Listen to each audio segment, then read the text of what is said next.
In this video, I'm going to show you what the Mevo Plus, all the tiles mean in the Mevo Flight Scope Golf app, and go through how I use those when I'm teaching with people and helping them get better.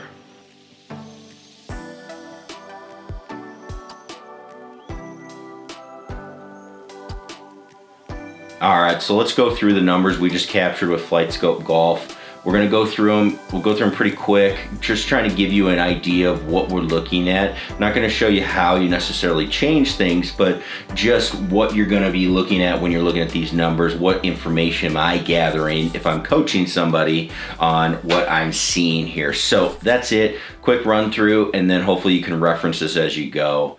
First one you're gonna see is carry number. Obviously how far the ball goes in the air, really important to say, hey, this is the ball, I have this club, I've got this much to carry a trouble area.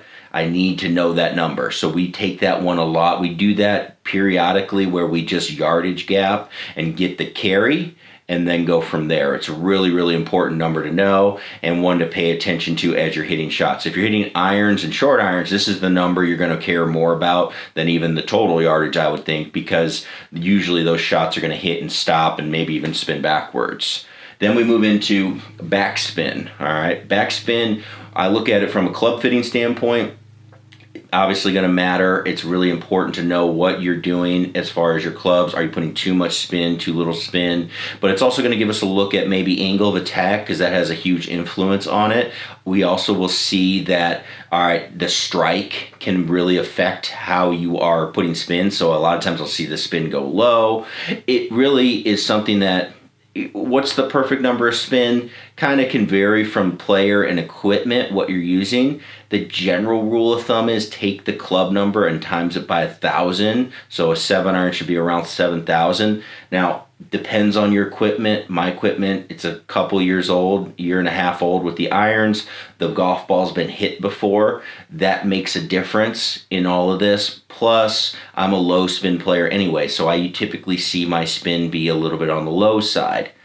Just something to take into account. What I like to see more is it consistent? If you're hitting shots, I want consistent spin because you're hitting the ball the same way or close to the same way all the time. So that's something I would take into account as we go through the backspin number. All right. Then we move into club speed, pretty self-explanatory. How fast the club is moving. Ball speed, how fast the ball is moving when it is struck. Those are very important numbers, very self-explanatory. Vertical launch, that is the degree the ball is launching from the club face on a vertical axis. So that is very, very indicative of your dynamic loft into the golf ball. So if we start seeing people raise their loft up too high, that's pretty much going to guarantee that we see some sort of flipping or face angles are off, ball position could be off, a bunch of reasons, but the ball is going too high and it's a number that you can really work on getting that to go down. PGA Tour average, you can see my 7-iron I hit here 19.9, but PGA Tour you're going to see 7-irons that are more like 16 degrees. Now that could be because they have their clubs bent stronger, but they also have newer equipment. That friction really does have a part in this with gear effect and all of that. But again, I think it's usually more of how you're delivering the club and impact. So it gives you an indication of what the loft of the club is at impact. It isn't exactly what the loft is, but it'll give you an idea. Then we go to smash, really important number. Smash is your ball speed compared to your club speed. So it's a ratio. It's ball speed divided by club speed, and that's going to give you the number. All right, so what is this number really good for? This is an important number because it tells you a lot about where you're hitting the ball on the face. There's a couple other things, dynamic loft that matters, what your clubs are made of, what golf ball you're using, that stuff can matter. But the biggest one is going to be, are you hitting it in the middle of the face? This number falls off dramatically when you don't hit the center of the face.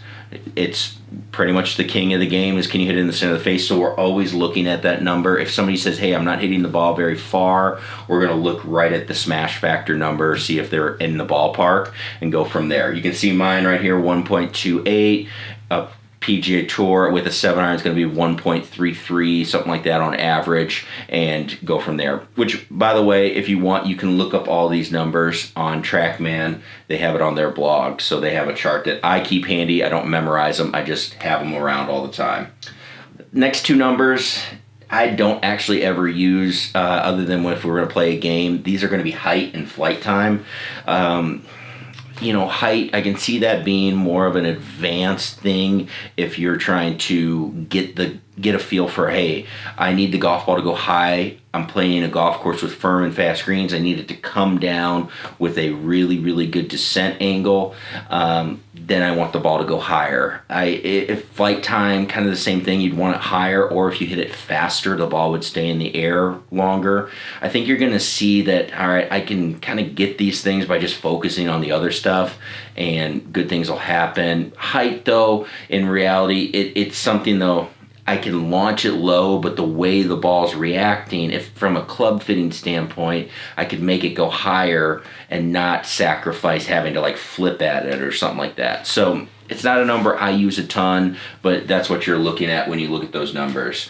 One I do look at, angle of attack. Really, really important number. This one, when you see this number, you can see it says negative 2.1. That negative means it was a downward angle of attack into the golf ball. 0 obviously would be a very level attack angle, and then positive is going to be up. Now, with a driver or a ball that's on a tee, you'd want to see that thing more close to 0 or positive. That seems to work better for people, especially if you have a lower swing speed, because you can get the ball up in the air. It typically takes backspin off the ball, so you get a higher launch, less backspin, so the ball kind of does this kind of umbrella shape, and then it hits and it runs. Usually you get more distance. Not everybody this happens, but it happens for a majority of people. You'll get that. One thing to know with the angle of attack number, though, if you're doing this, you have to make sure your flight scope is calibrated correctly. So that measurement that you put in from unit to the tee, that distance, you got to get that on. So you got to make sure you measure that out, because that's how it knows where to look for the ball in your swing. It's not actually seeing the ball and seeing it get hit. It's looking at that spot and seeing where the club is traveling through. So a really important number that you want to do and measure it. Also pay attention if you're using it outside. If you take divots, you move around, that number is going to get skewed. So it's an important number, but make sure you're getting the right number when you're using it. Then a number that's next, spin loft. This has everything to do with that attack angle. So again, if your attack angle is not correct or you're not calibrated correctly, your spin loft's going to be off. Spin loft is basically the difference between the launch of the golf ball, okay, the dynamic loft, literally. So this is actually the golf club, the angle of the loft of the club at impact, all right, and the attack angle. So you get something like this. Let's say your loft is this at impact, but your angle of attack is downward like this. This gap between the two, that is going to be your spin loft.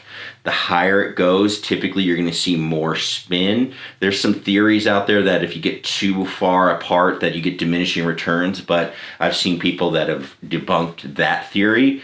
But if you think about it, it's like hitting off of a T-ball bat, right? Or a T-ball tee. If you get the two that are really close together, you're going to have less backspin. Usually going to hit it harder with more speed. Farther this goes apart, that's going to make it a little bit of a softer shot. Again, more spin typically, and you're going to see that have a little bit more stopping power. This is one that we pay attention to on short game and wedges a lot. Also, we can look at it for somebody that, again, they're saying they're having an issue with distance. Well, if they're hitting a 7-iron and they've got 45 degrees of spin loft, that means they're usually hitting way too far down on it, or there's too much loft in the club. We can start bringing those down. You get a lot of that from other things, but that's something you can pick this number out. One special note about this number, though, is when you know this information, you can actually deduct a tile that we don't have, which is dynamic loft, because I can just do a little bit of math. If I've got 29 degrees of spin loft and my angle of attack is 2, all right, I can just do a little bit of math there, and I can see that my dynamic loft is probably somewhere, I just subtract the two, and I'm probably somewhere close to 31, 32 degrees of dynamic loft at impact. Just something you can use this number for, get a little bit of help with if you want to do a little bit of math. But you're, again, that vertical launch, you're going to have a good idea too of what you're supposed to, as long as you know what you're looking for there as well. All right, so we keep moving on. We are into a couple of tiles that again are going to really help you figure out some things that you don't see on here. First one's going to be the horizontal launch. So we've already had the vertical launch, but horizontal launch is now where is the ball launching relative to your target line. So a number that again really depends on how well you calibrate. You have to get the unit set, you got to know where your target is. You also have to have good alignment to that target, but that's true even with club path. So you need that to know that. But what we can do is start looking at this shot. You can see 0.1 left, so basically 0. What that's telling me is the starting direction of the golf ball is pretty much straight at the target. What that tells me about my golf club is, since club face determines a majority of where the ball starts, that my club face was in pretty good position. It was in pretty good position being right at the target. Okay, so I had a pretty close to 0 club face. Now, when we look at the next number, spin axis, which is the ball curving to the right, that's going to tell me a lot about the club path. That's going to tell me that because my club face was pointed straight at the target, I had to cut across a little bit to create that rightward spin, thus a fade, and get that ball to do that. So it's going to tell me my path was a little bit to the left or outside in, and that's something I could work on. If I was trying to work on maybe hitting from the inside more, creating more of a draw, I would have to work on getting that spin axis to actually appear to the left, and I would be in good shape. But that's 2 tiles where you can start deductively reasoning what you would see if you were doing this on a TrackMan or something like that. You would be able to actually pick up some of that information as you go. Now, there's a couple other things that go into those numbers, but you get a pretty good idea. Again, something we can do with the value of the Mevo Plus at its price. We can actually pick up a lot of information as long as we know what we're looking at. Then we've got a couple of numbers to figure out at the end. We've got our roll. Depends on what you're looking at. I don't usually use this number a lot because I don't know what I'm hitting at and what the surface is. Even though you can set it, still don't know what it is. And if I set it at soft or medium or hard, to what? I don't know what that means. So I don't look at that number a lot. I could see where with a driver that would matter a little bit. I could see with wedges you're trying to get it smaller, but what that number should be, again, I probably just want to see it be consistent. Total yardage, again, with a driver, that would really matter. With your irons and with certain clubs, yeah, you might want to pay attention to it and say, again, how much is it rolling out? But kind of just depends on what you're looking at and going from there. I typically go carry because I want to know how far the ball is carrying and where I would land it. And then when I usually play, the ball would stop typically. But that's kind of your call and what you're looking for with that. And then we have lateral. This is a number. I love this number. This one is great. Not only is it going to tell you how far away from the target you were, but I love this number for a challenge standpoint because I use this one all the time. You have to hit shots within a certain lateral requirement. That's how we dial things in. We could also do a yardage requirement. We'll have more about all of that, but I think that's a great way to start improving your game. What should it be? Obviously, it should be as tight as possible to whatever your target is, but you can also use this to get an understanding of where your dispersion is. If you just aim straight ahead, where does your golf ball typically end up? Then I would know, let's say I hit 10 shots and they all were like 1 to 2 right. All right, and that is in yards. Then I would know, hey, if I'm hitting a 7-iron, I should be, if I want the ball to end up at the flag, I need to aim 1 to 2 yards to the left and let it fall to the right.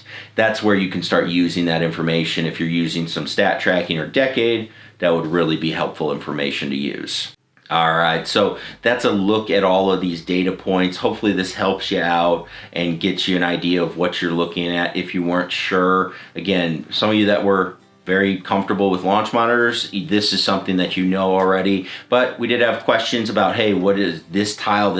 I'm very new to launch monitors, seeing data. What am I looking at? How do I use this? So wanted to provide that, help people out with that. Hopefully if you didn't know it, this does help you. If you did, or maybe you picked something up that you didn't really know, or an idea you had about it, hopefully this will help you out with that as well.